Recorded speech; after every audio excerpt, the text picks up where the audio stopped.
All it, right. and All right. you'll Here they open go. us up. Yep. Here we go.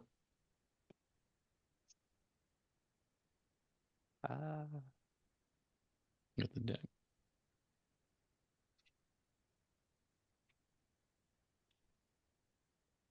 I love seeing the room filling out. Wade, this is great. Yes, this is fun. Right on time, right? Yes. One more minute. We'll get here started here pretty quickly, everyone. Thank you for your patience as we get started this Thursday morning or afternoon or evening, depending on where you're at. All right, Luke, you ready? Born that way, Wade. All right. Well, welcome everyone to our latest masterclass here at Vdriven. And today's topic, as we mentioned previously, is maximizing profitability, the art and science of promotions and channel costs. And my name is Wade Yenny. I'm the Senior Director of Brand Management and Business Development for Vdriven. And I'm joined today by Luke Abbott, who's our CEO and founder at Vdriven. So, Luke, welcome. Thank you, Wade. Thank you for opening Welcome. us up. And if you're ready, I'll dig in. Yeah, well, I was just going to remind everyone we are going to save some time at the end of today's presentation, about 20 minutes, hopefully, for questions. So you can hold some questions to the end. But by all means, if you see something during the course of today's presentation that you want to touch on, you could raise your hand and we can address those questions as we come up. Luke? I love it. Well, first off, thank you everyone who took time out of their busy day to be here. I worked hard to create value. There will be some, I saw a number of you who've attended previous classes. There will be some slides that you will have seen before. I have them here for effect. And I also have learned, especially with myself, that sometimes hearing things in a repetitive way helps it really sink in and maybe see it in new ways. And there's also some really cool new content that I have spent the last few weeks putting together to help us think about the art and science of promotions and channel costs. For those of you that I do not know yet, I have a long background. I wouldn't even tell you how many decades of background in this space, but I worked at a company called Monterey Provision that I um, was my first foray at 21 into food and worked there and eventually bought the company. And my team and I grew it into a national distributor that we sold to KeHE. And at KeHE, I was a senior leader and had a lot of fun for 2 years before going to Jimbo's, a supernatural chain in Southern California, and then started Vdriven exactly 6 years ago, actually this month, September. And it's been an amazing ride. A business starting with just me, and then to go today to have about 65 brands and about 45 team members, all working with this common cause of helping our clients and the retailers we help serve realize their potential. I've also been a professor over the last couple of years at the University of San Diego teaching supply chain, and proud to be the host of the Reconnected podcast, which I encourage you to listen to. I've interviewed, I believe, about 15, 16 people over the last year so far, and a lot of insights and learnings about that I think you all could gain good value from. So let's dig in. So today's scope. So I thought I'd relate it back to the income statement. We're, if you see, you have gross revenue, and then there's this adjustment line that then leads to net revenue. So gross revenue, and then these three things here are what I'm going to focus on today. For most companies, and actually I pulled this from a company that syndicated financial data from hundreds of CPG companies. On average, for VC-backed companies, this area here results in about 18% of your gross revenue being taken away. So it's really important, especially with most brands only earning a gross margin of between 25 and 45%. Some are over 50 if they're fortunate. Losing 18% here and doing it in ways that's not very mindful could be the end of a company. So I really wanted to focus on how we do this 18% as well as we can. I also want to acknowledge, I recognize that there's companies of different sizes here. Saw some of the names coming in. We have some $20 million, $30 million brands, and we have some pre-revenue and then early revenue brands. And I will do my best to make sure there's value for everybody as we go. And even if you're an early brand, understanding where you're headed could be really valuable going forward. You can avoid hopefully some mistakes and maximize your revenue and profitability. So let's dig in. So as I think about this area here between gross revenue and net revenue, there's often so much confusion. And I wanted just to at a high level some things that area includes. So TPRs, so promotions at shelf, right? Free fills are often captured there. Distributor fees, not all of them, but most distributor fees are captured there. Processing fees, discounted payment term fees, like from your distributor, and off invoice allowances are generally between those two lines. And I'd say generally because there isn't like I haven't found a gap book or general accounting principles book that exists that really captures this in a way that it makes it 100% clear. But this is how I look at it. And it does not include retailer ad fees, in-store demos. Those are in food show booth costs. Those are all in marketing. Freight, depending on freight in or freight out, could be part of cost of goods or could be part of operations expenses. And distributor ad fee agreements also would be what I call below the net sales line. So just trying to clarify even more for you the areas I'm talking about. So end in mind, and this is where I started, but I started building this deck, I built this slide out first. And I was trying to think through like, where am I trying to help you get? And if you think about the dollar velocity, so the dollar velocity on average across the natural retail market or the national conventional market, I'm really trying to get to this point where I balance my dollar velocity, like the things I do to get to dollar velocity against what I have to spend in the channel to achieve that. And so there, if you're this green dot would be like, that's, you hit it. You are hitting best in class expectations for strict unit velocity and dollar velocity for your category. And you are not overspending because maybe you can continue to grow, but why? If you're already best in class, to continue to spend may not be the best thing or best use of funds unless you have unlimited funds. And then if I drop below that, there's always this risk of being discontinued, right? So I want to make sure that I'm hitting that velocity target with a reasonable channel spend, and those, and if you will, they kind of work toward each other to make sure we get to the optimal spot. So that's what I'm trying to help you get to today. So promotions, let's dig in, and I wanted to clarify that for an early stage brand, you are trying to get trial, right? So your TPR strategy and everything is getting people to try your product. If the product is packaged well, tastes good, hits a good price point, trial will drive consumers to make your product more of a staple in their home. And every promo you do, you're causing more consumers to try your product, and they're sticking. And you keep on building to these new higher and higher levels of velocity on average at the stores that you're in. An established brand, and I work with a number of these where where we're pulling that promo lever and we're seeing some promo lift, but we're not seeing post promo lift. We know the product's good, and we also know we've hit best in class velocities already. So then really my goal is different. I'm not just trying to do TPRs at shelf anymore. I'm trying to actually maybe minimize those, especially in the natural channel. But I'm thinking about special merchandising, secondary placements, and deeper partnerships, perhaps even with our marketing teams to help drive consumers that haven't discovered us still to that set. I work with a plant-based meat brand that we've hit great velocities in the national channel, and our promos are not driving great lifts anymore, or at least post-promotional lifts. People are just buying and taking advantage of the discount to stock up. And so as we work with the retailers, we literally are asking them, do you have place in your maybe a bunker during this promo where we can have a secondary placement so we can claim a new consumer that hasn't discovered us yet? And that's really what we're doing as we get more and more established, especially across the key accounts in a channel. So with that caveat, I also wanted to talk about a couple other things, and I think it's really important that we think about at the top there, it says when we say velocity, we sometimes really mean dollar velocity, or it could mean both.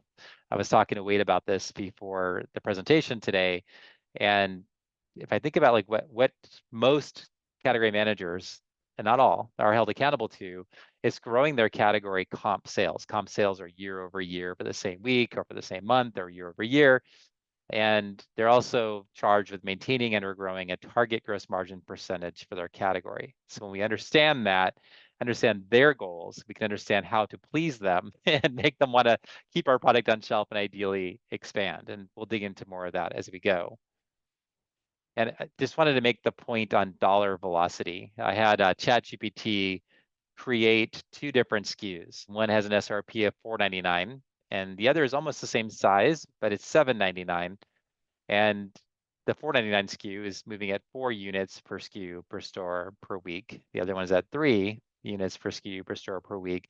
The dollar velocity at the higher retail is significantly higher, right? It's like 20% higher. And so I spent a lot of time talking about unit velocity. I just wanted to really clarify and clear the air, if you will, with all of you on this call right now, that we need to be thinking about both. To just think about unit velocity, we could actually miss something that's really important, because if at the end of the day, the category manager's job is to drive comp sales growth, that's maybe that's the priority for that retailer, then they're going to be more focused on this SKU versus this SKU. The other thought too, as I was putting this deck together, that I want us to consider is that overusing TPRs. Let's say I have an endless amount of money and I can just always be on promo. There's a couple of problems with that. Number one is I will start to undermine the consumer's perceived value of my product, and it'll become harder and harder to sell the product when it's not on promo. And you also may be driving down that dollar velocity of the product over a year, right? Where now you're not looking at as productive as a SKU, especially if your TPRs are becoming less effective in driving velocity. So just some thoughts for you to think about.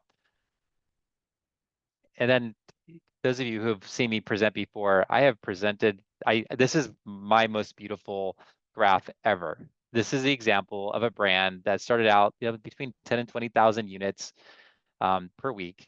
And they did their first promo. So this is first promo. The promo drives these little green bars, the incremental growth during the promo, and then it sticks.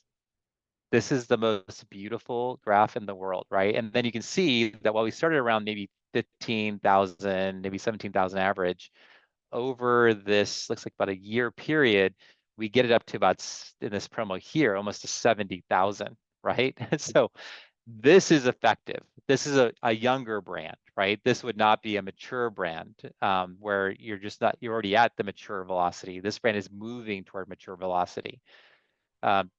So I'm going to read this to you. It's a long sentence, but effective promotional strategies drive trial, especially for early brands, and strong post-promotional lifts with a reasonable ROI period that endure and are built off of over time. So if I only saw the promo lift and I went right back down to the pre-promo volumes, I would be much less excited about this graph, right? Because people tried the product, but they didn't stick and keep on buying it.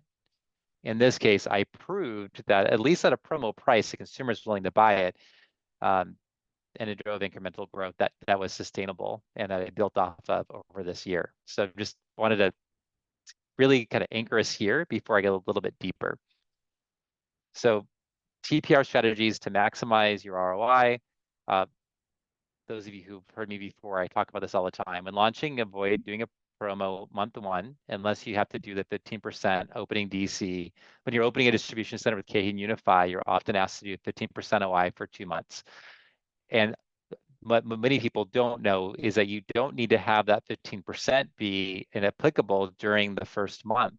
You can ask them, and they can say no, but you can ask them if they can move it to months 2 and 3 or months 4 and 5.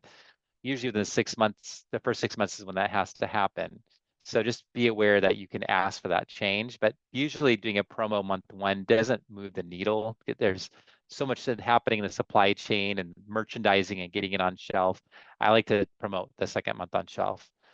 Focus on testing various TPR strategies. I'm going to show you a tool that I'll be able to share with you after this presentation for really evaluating TPRs. Once we have some data on how our TPRs are resulting in velocity lifts during the promotion and velocity lifts that are sustainable after post-promotional lifts. As we start to understand, so we have to test to understand how various retails affect our velocity, right, during promos and after promos. Then we can start to start playing around with like, hey, what's the most effective strategy relative to driving trial during the promo, but also post-promotional lift and relative to a spend on TPRs. So I'll dig more into that in the next slide. And I want to comment on this too. For many retailers in natural, the tag alone will drive a respectable lift. lift. I don't think we need to assume if something's $5.99 that it needs to be $3.99 in order to drive a trial. That just the tag will cause people to buy it. I also want to be very careful about promoting over multiple or consecutive months, right? To avoid undermining the perceived value of our product. I might do it when I'm first kicking off in months 2 and 3, for example, if only because I'm giving 15% for the new distribution centers that I'm opening up with KU Unify to make sure that passes through. The other thing here is wherever possible, I want to do scan backs, right? A scan back, and I'll get into another slide, is really the most beautiful way, and especially if they can be billed directly to you and not go through the distributor, would be the most cost-efficient way in general to do promotions, but not always. So dig more into that as well. And when a retailer asks you to be margin dollar whole, versus margin percent hold, we always want to ask them for margin percent whole. I'll have another slide where I'll go deeper into that. So effectively, this slide sets us up for the next, I think, 5 to 7 slides. So let's dig in. So promotional effectiveness evaluation. So I built a model that I will show you in a second here. And the key drivers on that model, in fact, I'll just go right to the link right now. Wade, can you guys see this okay? Yep, This should we sure be a can. model. Okay, Yep. fantastic. So the key drivers of this model are my promo SRP, and in fact, and really how aggressive it is relative to my normal retail price. The brand gross margin percentage. So what is your gross margin percentage as a brand as you're selling into a channel or into this retailer? What is the promo velocity? And then what would be the post promo lift? Meaning, hey, for the 12 weeks after promo, what does that lift look like? How much am I up from where I started? Because hopefully the consumer is stuck. And this model works great where I've been able to test out various promotional strategies, and I kind of understand what generally happens with those strategies so I can put in accurate information. The key thing here is this promo effectiveness score, which effectively is me using my experience to say, hey, there's this interplay between the percent increase in monthly margin dollars that I earn as a brand after a promo from the post promotional lift. And then there's this other idea like, well, the spend that I had during the promo, how many months does it take for me to have an ROI from that spend? And so the interplay between these two is what creates this promo effectiveness score. And you can, for you and your company, you can adjust it based on what you value. This is just what I think in general, I'd be ideally valued. And in this model, when you have a score of over 0, it's okay. And over 1, that says, hey, let's go do that promo. And so being able to evaluate a promo, whether it's using my system here or your own, ideally there's some way to know. And let's play with some of the data for a minute. Let's say we get more aggressive. Let's say we do a $4.99 instead of a $5.99. So we're discounting $2. We're giving it almost a 30% reduction.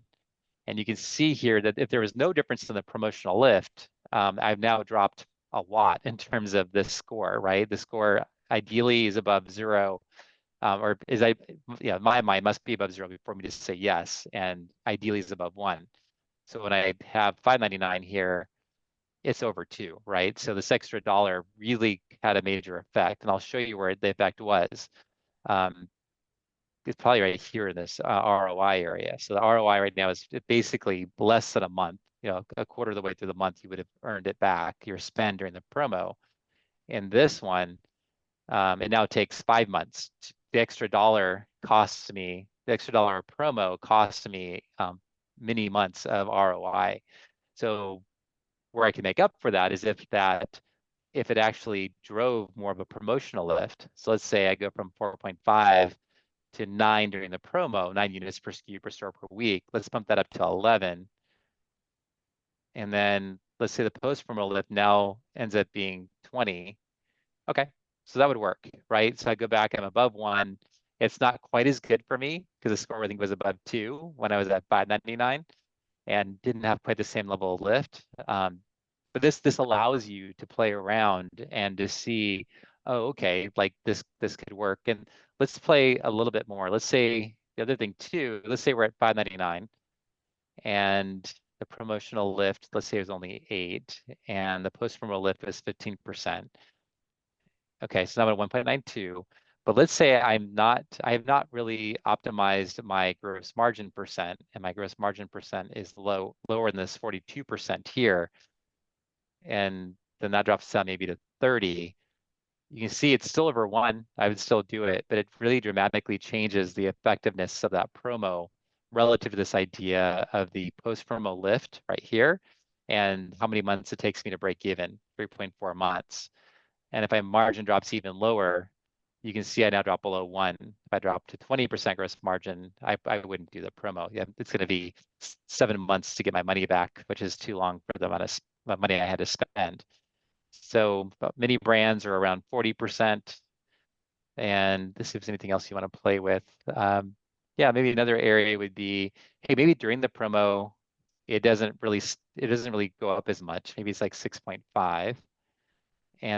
But I get more of a post-promotional lift is what I'm noticing. When people try it, they just stick.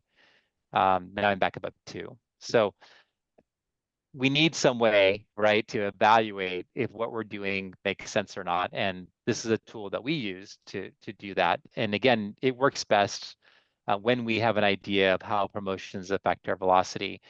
If you're newer to the market, you could also buy spins data, and you could add in specific accounts, and you could see how ARP, or average retail price, changes for your competitors affect their velocity.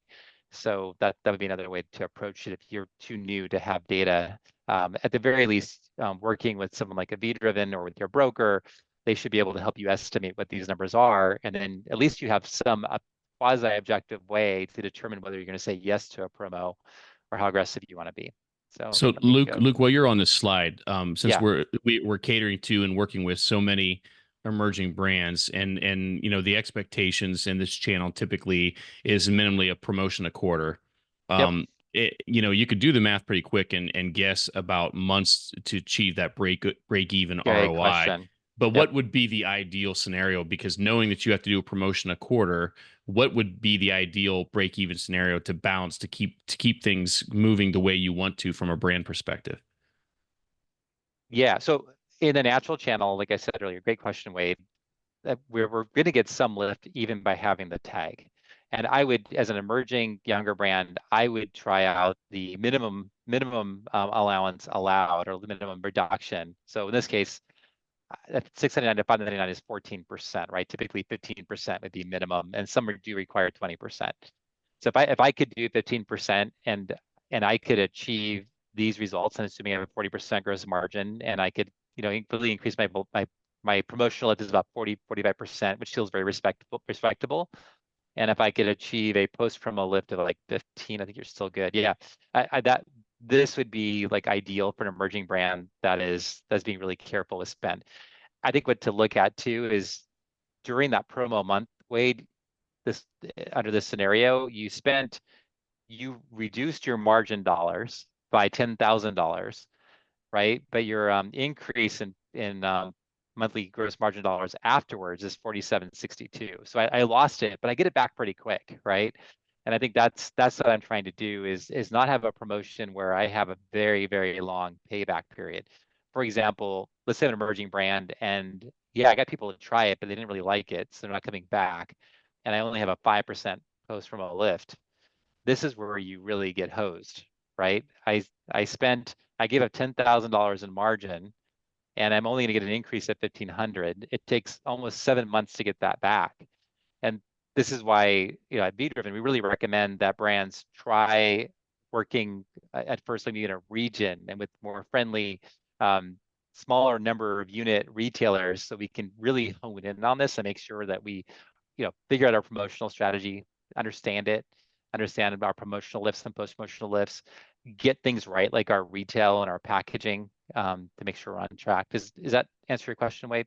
No, yeah, absolutely. And I think the other important piece that you touched on is just to make sure, as per your suggestion, to understand whether it's through your retailer connection, your broker partner, what have you, what that minimum discount looks like for your specific retailer, and with an asterisk to make sure that minimum discount is indeed going to generate a tag. And I think, Luke, you're going to touch a little bit on this, but what you don't want to get is giving a discount that doesn't result in some kind of reflection at the shelf in a reduced retail, because then Oh, yes. you're just giving money away. So there's a We are going to real hit that one. Yes, balancing act as far as understanding what the minimum discount is, and minimum discount that will reflect something on the shelf. exactly. Exactly. Great point. And we will get a little bit more into that too. And well, I'll have space at the end for questions. I'm seeing them at 11:27, so I'm going to work. I'm going to a little bit faster, and I may skip a couple of slides just to make sure we have room for questions. So let's go. One other thing to think about. I was building this deck out, and I was thinking about different brands that we work with, and like an almond butter, for example, the purchase frequency like between the green dot and the green dot is much longer than like maybe a shredded cheese, or even a milk might be faster, or sour cream. And so one thing to be thinking about too is really understanding, hey, I'm launching on shelf, for example, at a new retailer.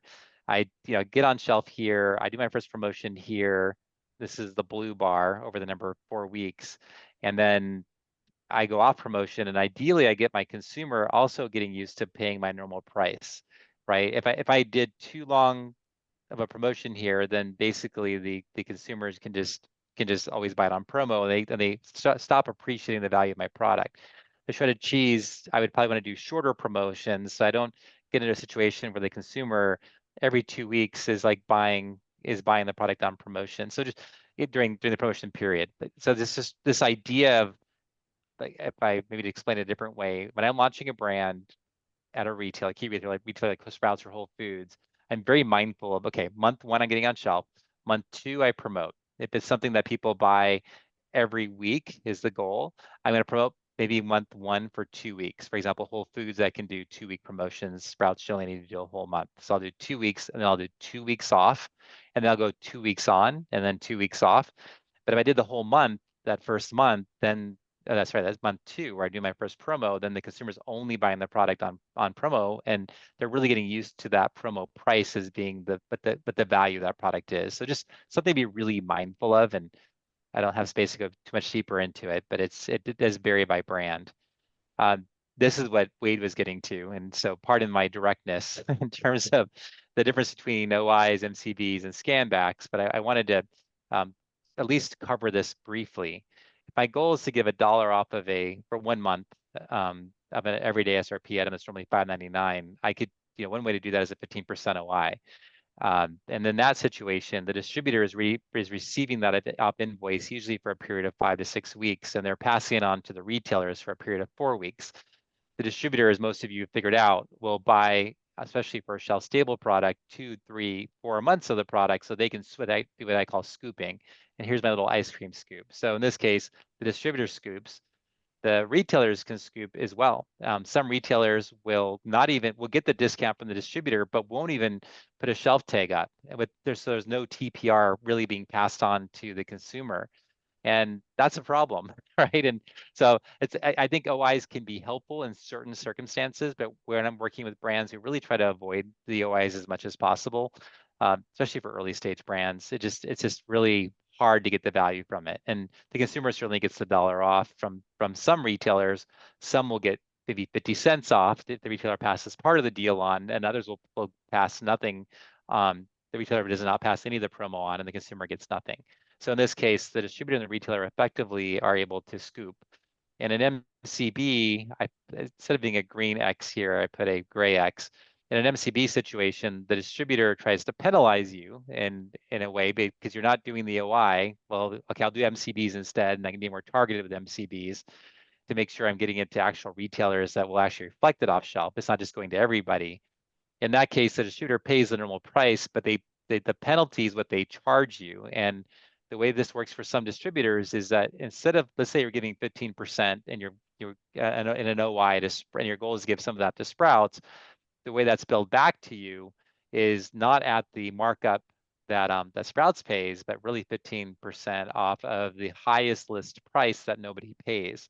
So effectively allows the distributor to scoop some money from you, even though they're not getting the bridge buy that they would get in the OI. For retailers in general, I only want to do, if I'm smart, I want to just only give MCBs to retailers where I've submitted a promo form, they've agreed to run the promo. So ideally, when I'm doing an MCB, the retailer is running that promo.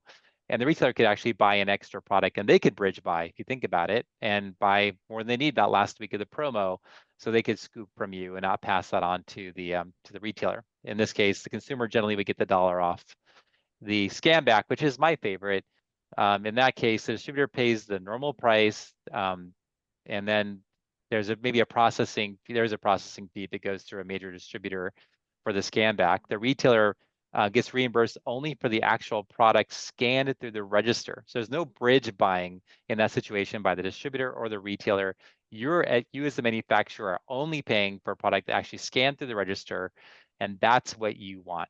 So, and in that case, also the consumer gets $1 off. So I would say OIs and MCBs, not ideal, but in some cases you have no choice because scanbacks may not always be a possibility. If scanbacks are not a possibility, then I would choose the MCB in most cases. And then the OI generally, if I'm maybe in January for a natural brand, I'd look at an OI because it could expand the number of store doors as people see that OI and bring it in. But just recognize that good percentage, maybe 40% of retailers won't even mark down the product at shelf. So this is a core one. Wait, did I hit this okay? Yep, I think you nailed it. Okay, that's it. I'm not going to go too much in detail here. This is the difference when a retailer says, hey, I want to be margin dollar whole on the promo versus margin percent whole. You always want margin percent whole. If they ask you for margin dollar, you ask very nicely, can I do margin percent, unless there's like a hard set policy.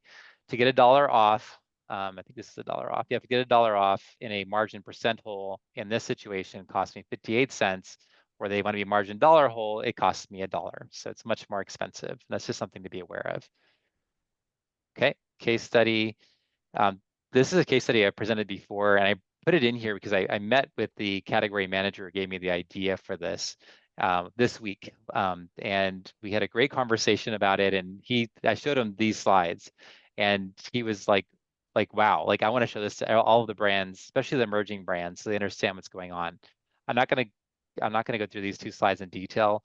I'm just going to get to the punchline. So this is the difference of scenario one and scenario two. Scenario one is 20% promo as a scan back, and they want to be margin percent whole. Perfect. Then this is a BOGO promo as a scan back. And so it's just a deeper promotion, and it's margin percent whole. So that's the same in both cases. The difference is in scenario two, I'm being given the option of having a secondary placement in the store. And this is a real scenario that happened in one of our brands. And when we did the math, it freaked out the brand. It's like, the incremental gross margin dollars during the promo was negative 54,000. So basically a $54,000 spend during this 2-week promo period, versus a $10,000 spend in the 20% promo, right? So there's a $44,000 difference here.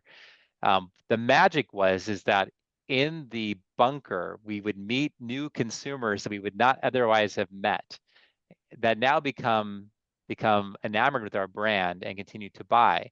And the key here is looking at the post-promotional incremental gross margin dollars, which is 10x higher, right? So it's that, and then we claim more of those consumers. So right, our velocity goes from a pre-promo, I think it was, let's see, 2.5 was the original velocity. In this scenario, we went up at a 2.66, and in this scenario, we went up at a 4. Again, this is a real scenario that happened with a key natural retailer. And what would you do? Well, gosh, I'm going to earn back that difference of 40 something thousand, really in 3 months. And I've now really solidified my relationship with the retailer. They see me as a person that's willing to, or a brand willing to play ball, and I have a velocity now that's best in class. So it can be a gulp moment of like, does this make sense or not? But it's something I would, if you had the cash, you would do the bunker in this scenario. Okay, and another quick moment I want to just talk to you about to minimizing these costs between gross and net sales is free fill costs in the natural channel. I have a lot of brands when I first meet them that have 12 units, some even have 24 units in a case. And when you're being asked for a 1-case free fill, the number of units in that case make a big difference. I usually recommend 8 units as an optimal number, something to be aware of. You can also oftentimes negotiate a lower free fill if you're going to do additional funding, more promotions. if you think about it, a free fill does not give you any benefit. There's no promotion usually that someone sees that shelf, and it doesn't drive more velocity. So where you can negotiate, where appropriate to negotiate, I recommend that.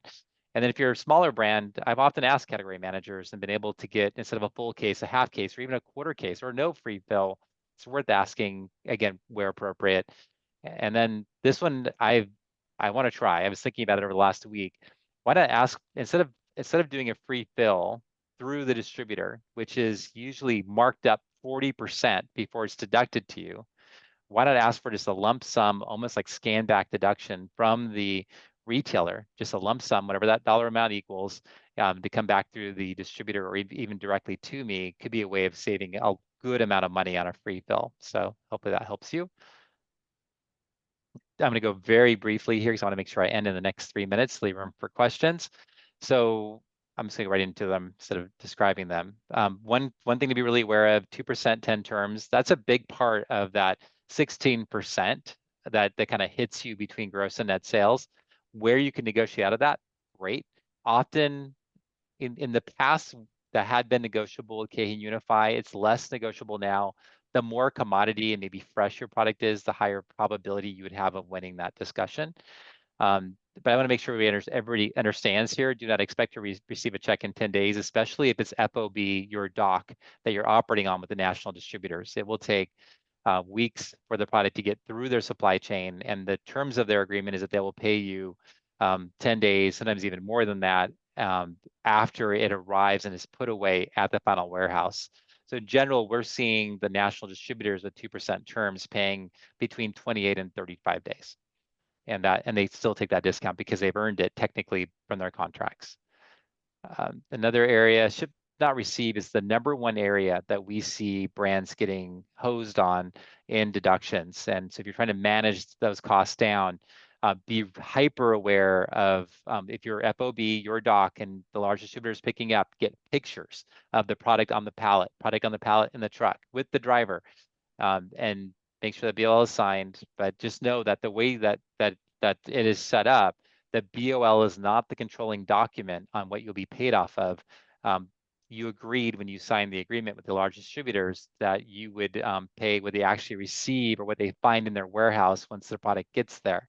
So if we can prove, though, that we did send it and it was lost somewhere along their supply chain, in general, we've been able to get that money back. And we do have a deduction management team that's very effective with that. Unify SSA, I've done some posts on LinkedIn on this, and just to say, if you're a smaller brand, SSA can be beneficial. Although now we're learning that SSA, they're making brands wait 6 months for it.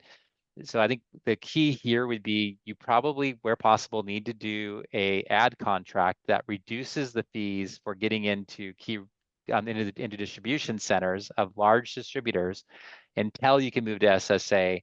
The value of SSA is that it gives you access to data that previously smaller brands didn't really have access to, and now you'll have visibility to what's happening in distribution centers.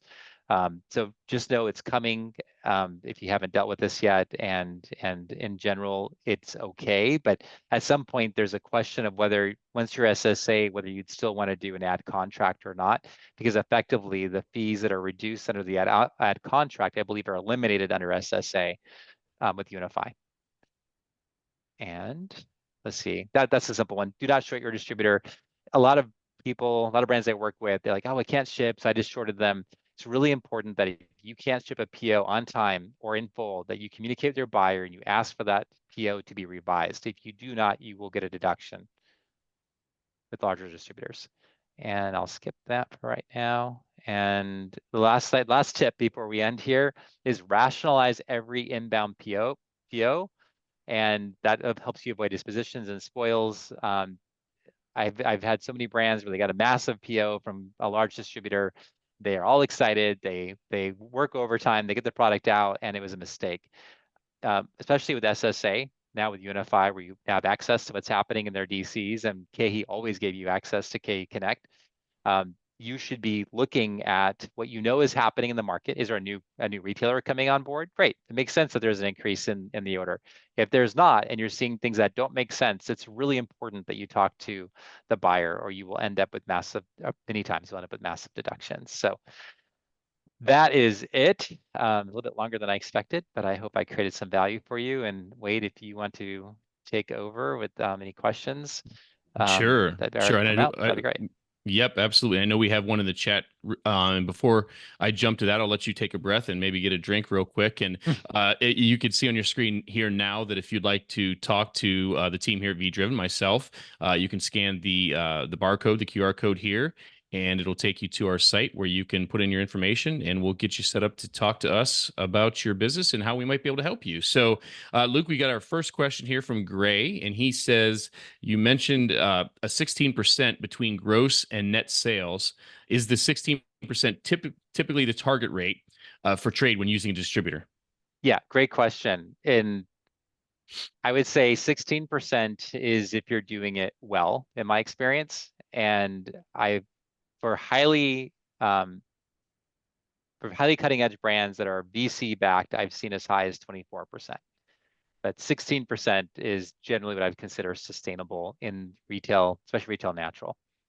So Luke, I'm going to piggyback on that question because I know there are some retailers out there that like to operate off of an EDLP scenario. Good So that question. being Yep. said, is that 16% the same number, or is Yeah. it different for Yeah. EDLP? Great question. So remember the 16% for absolute clarity contains well all the promotions I'm doing with the retailer, but also those channel costs to get to the retailer, my distributor costs, right? So if I'm thinking, okay, in general, it's going to cost me 7% of gross sales to do business with K or Unify. That means there's 9% in the 16% scenario that I have for promotion on average with a retailer.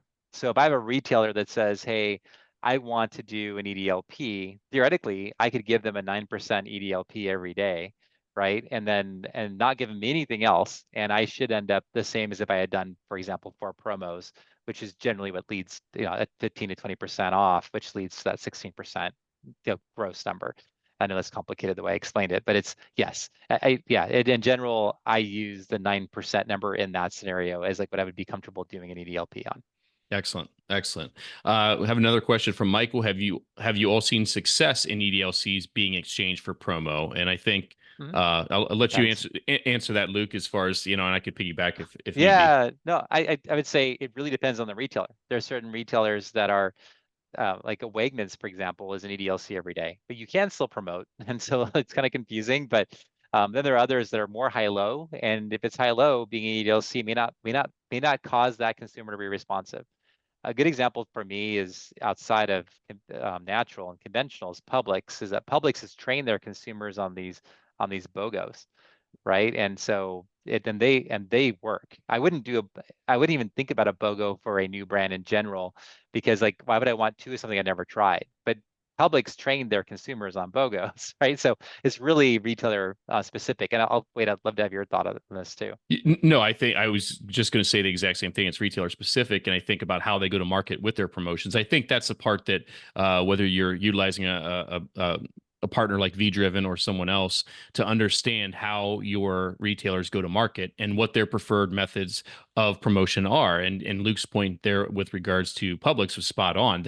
That is a successful promotion at Publix, and you're going to get results there. And it's those conversations need to be had with what drives volume. Is it off shelf? Is it EDLC? Is it TPRs? Is it BOGOs? And you want to go that direction. So I have some questions from Sam here. How do you two questions? How do you go about estimating post promo retention? And what are your recommendations for executing promotions effectively? What questions can you ask your buyer category manager to help set up promotions to be executed successfully? I love that question because number one is always in partnership. Everything I do is in partnership, ideally with the category manager. What have you seen work in this category, right? What have you seen in post promotional lists? What would you expect in this case with our brand? We have to be careful because like starting to ask the buyer too many things, and we can push them a little bit. But where possible, and especially we have a broker that can be the intermediary to get that for you, I would want to get that from the retailer. I also recognize that I have brands ask me all the time, well, can you get the demand expectations from the retailer? I would say 50% of the time, the retailer is like, this is something new, right? Like I have no idea, and I really don't even have a goal. Like I just want to kind of see how this does. And so that can be challenging. And that's where I think like a good broker who has knowledge of the space, and this is maybe where I challenge brands to say, I don't want to have two brands that are competing in the same set. Well, there's actually a big benefit to that because they already have experience in knowing that buyer and knowing what happens in that set relative to promotions. Wait, did I answer the question fully? I may Yeah, have I think missed part the of only it. other question was how do you go about estimating post promo retention from the brand side? Yeah, so again, asking the category manager and then doing it again, the way that I like growing brands is I like to do it in a smaller region first, where I'm kind of seeing what happens. And then I could extrapolate that and go, well, in general, I'm seeing a 15% post promo lift when I do a 20% promotion for 4 weeks. And I could then assume that as a starting point with like Whole Foods or Sprouts, if I was like growing into a national natural retailer. Great. Next question is from James. Do you find distributors that there are distributors that penalize for offering MCB on your promo plan? I'm guessing as Oh opposed to yeah. as opposed to OIs. And we should probably talk a little bit about that because I know that's been a little bit bubbled up recently with regards to some of the larger distributors and not necessarily buying into some of their programming. And what would your advice or answer be for there? Yeah. So the way that you're penalized for not doing an OI with a national distributor is the way that the MCB is charged back to you, right? It's for many of these national retailers, or some of them, it's not based off of the MCB isn't calculated on the discount from what they're charging this specific retailer. It's based off of the highest list price, which can be 45%, right? So 45% on top. Let's say normally a Whole Foods is 8% with Unify, right? But then you're giving an MCB, which you wouldn't do because you would do a scan back in that case. But let's say, for example, you were giving an MCB instead of a scan back, or an OI, you're going to be charged back at this highest list price that no one has ever paid, in my opinion. And I think that's the challenge. So but then the OI is often more onerous, right? Because the OI on a shelf-stable brand especially allows the distributor to effectively give, like, let's say you get 4 OIs in a year in a shelf-stable brand. KeHE and Unify and other distributors will try to buy only on those OI periods, and effectively that 15-20% OI is all they ever buy on. And you subsidize not the retailer, you subsidize the retailer for those promotion periods 4 times a year. They effectively, the distributor was able to scoop it for the entire year, scoop that margin of yours, right? And so when I look at the two, then I go, okay, well, MCBs would be generally a better option for a shelf-stable brand. If I'm operating a very short shelf life perimeter brand, like something for the deli or the dairy department, it's harder for them to buy in, and the OI could be a good answer in that situation, right? So it's really depending on who you are, what the product is, what the shelf life of that product is. But in a long shelf life product, in general, I like doing the MCBs also because I can only give MCBs to the retailers who have agreed to actually mark the product down on shelf, where an OI is a very broad tool. It goes to people who aren't going to mark it down. They're just going to scoop it. It gets scooped at the distributor level and at the retailer level, right? When I worked at a retailer, I mentioned them earlier, we would do that. We'd go through every month and figure out which money we would scoop and which money we would actually collect on shelf. And it was a great benefit to our bottom line to scoop some of that money. So Right. Yeah. Yeah. And I think the second part to that was, as you're looking, and I think we're already into, way past 2025 planning with regards to some of the larger distributors, but with regards to yeah. their programs and their off invoices and things like that, what is your advice to emerging brands as far as, those programs and how do they be good vendor partners without spending the farm?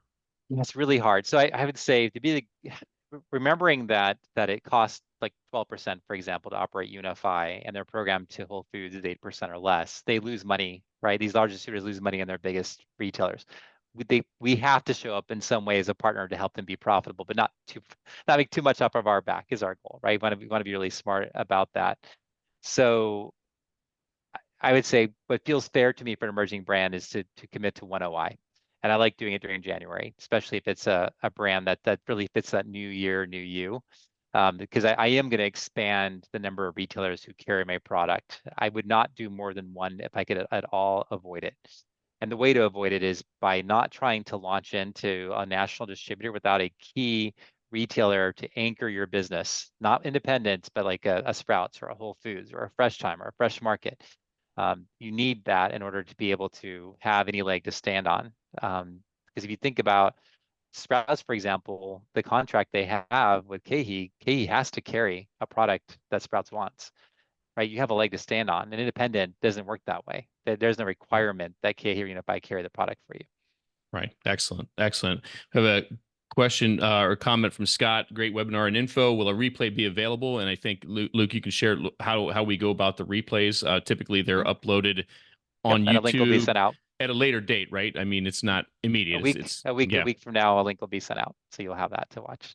Excellent. Excellent. Okay, we've got a few minutes left. If there are any more questions, aside from that, again, if you want to contact myself or Luke, you can do so via our website or on LinkedIn. I think we're both pretty accessible on either one. Very, There's your very. QR. There's your QR code or my QR code. I don't know which one it is. And then, of course, our website is vdriven.com. Again, if there's any other questions, we've got a few minutes left, so please feel free to ask away while we have some time together. And that includes anybody from Vdriven. If there's someone from Vdriven in the audience that wants to ask a question, now's your time. I think the other thing to mention while we're waiting to see if there's any more questions is that we do send out a survey after the webinar, asking for feedback, and please fill that out. It helps us provide content. Luke, we're doing these once a month now, I believe, right? Yep. Give or Yep. take. And so we want to provide content to the community that's beneficial and valuable. And so we can do that by your feedback on that survey when it comes back. It's a free service that we do to support the community and help bring value to everyone out there. So, what did we miss, Luke? I know Brandon has a question. Go ahead, Brandon.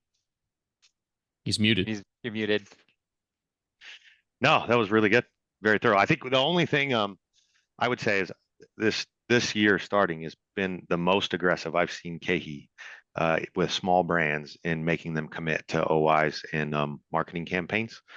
And so, yeah, like Luke said, if you can get anchors and stand your ground with them, it's the best thing you can do for sure. Yeah, the challenge that we have, and I want to just maybe build off of that a little bit, is one of the mid-sized brands we work with, so like over $20 million in revenue. We tried telling Unify that, hey, we're not going to do any OIs this year, and we're not doing it. We're in every major retailer in America and natural, and it is what it is. And they came back with a additional fee of like 3.5% if we were not going to do the OIs. And I'm like, guys, I feel right. But we have to remember that the contracts we signed with Unify and KeHE effectively allow them to change the agreement at any time, really without our approval. And so we have to, there's a balance we need to maintain as we're working with, like these larger national distributors of trying to show up, because I get it. They don't make money. They don't make money off of selling our product to their key retailers. A smart brand, in my opinion, builds in 7% on the buy side.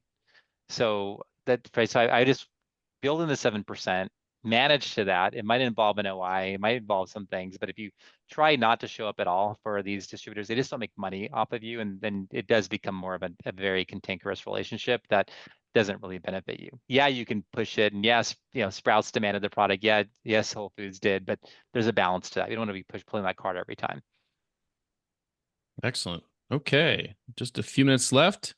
Unless we don't have any more questions, obviously we can close up shop and go about our day. But want to thank everyone again for joining us today. I enjoyed it. I definitely learned something, which typically always do in sessions like this. And we appreciate the questions that were asked and everybody in attendance. And yeah, I don't know, Luke, if there's anything else you want to say in closing or. No, just I think one of the things that comes up for me is I often meet brands when they're super frustrated and feeling like they're being victimized. And one of the things we want to do with classes like this is really empower you with knowledge and information to help you show up well. Like even sharing with you, hey, ideally the distributor needs to make 7% on you when you're dealing with a national distributor. Like KeHE Unify, like hopefully knowledge like that helps equip you and prepares you as opposed to getting, just feeling like you're getting whacked all the time.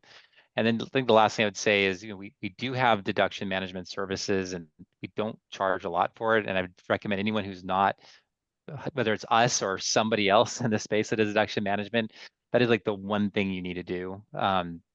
and again, I don't want to toot my own horn, but I think my team does a fantastic job, but hire somebody.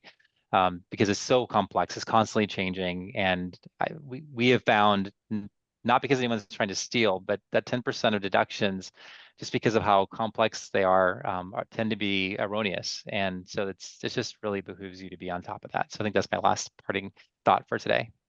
Excellent. Excellent. Well, there last parting words from Luke. And again, if you'd like to reach us, feel free to do so on LinkedIn or via our website. We look forward to next month's session, whatever that may be. I don't know that we have a topic picked out yet. Do we, Luke? I don't think so. We'll Not work yet. on it this week. Stay tuned, and we look forward to seeing everyone next session. Thank you. Okay. Thank you, everybody. Bye, everyone. Thank you.